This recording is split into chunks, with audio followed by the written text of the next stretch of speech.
Den næste sang, den hedder Hun i hendes snor, og handler om, når man har en relation til nogen, hvor at tingene går lidt skævt af hinanden, og man har lidt en ubalance i magtforholdet, og man kan føle sig lidt som en hund i en snor.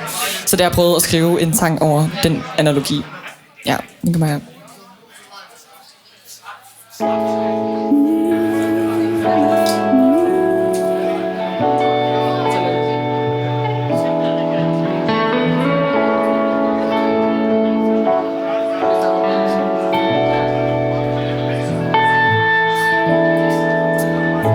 Jeg ligger så pelset og tryg i min hundeko.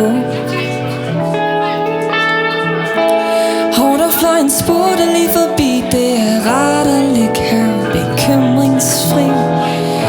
Men pludselig hører jeg en stemme. Det er godt at være hjemme igen.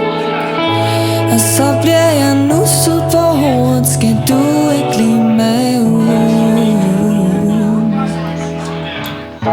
Og selvom jeg naturligt med at gå en tur,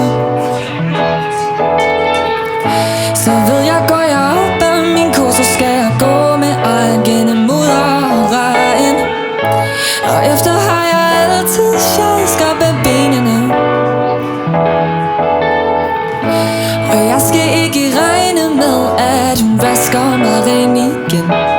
Jeg er en hund i hendes snor, og jeg kan se det dække, jeg ruller rundt. Bare hun siger et enkelt ord, lover jeg efter hende blot et sekund senere.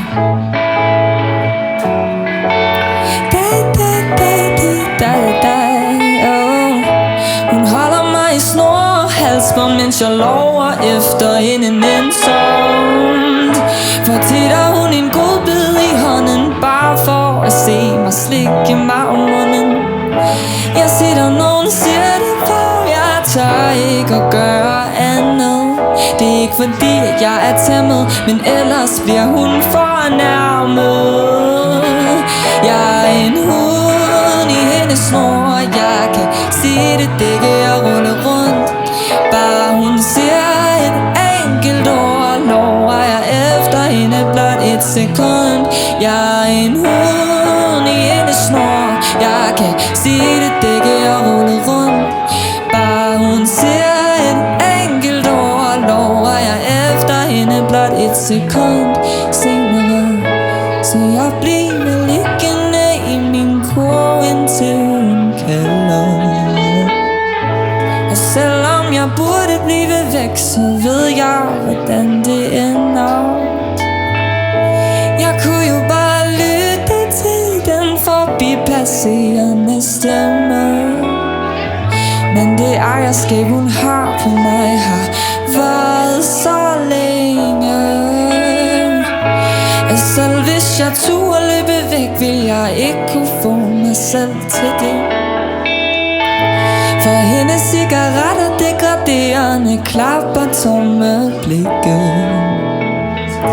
har gjort mig så afhængig af hende. Jeg kan ikke bare lade hende hænge. Men når hun kaster bolden, bør jeg jo bare blive.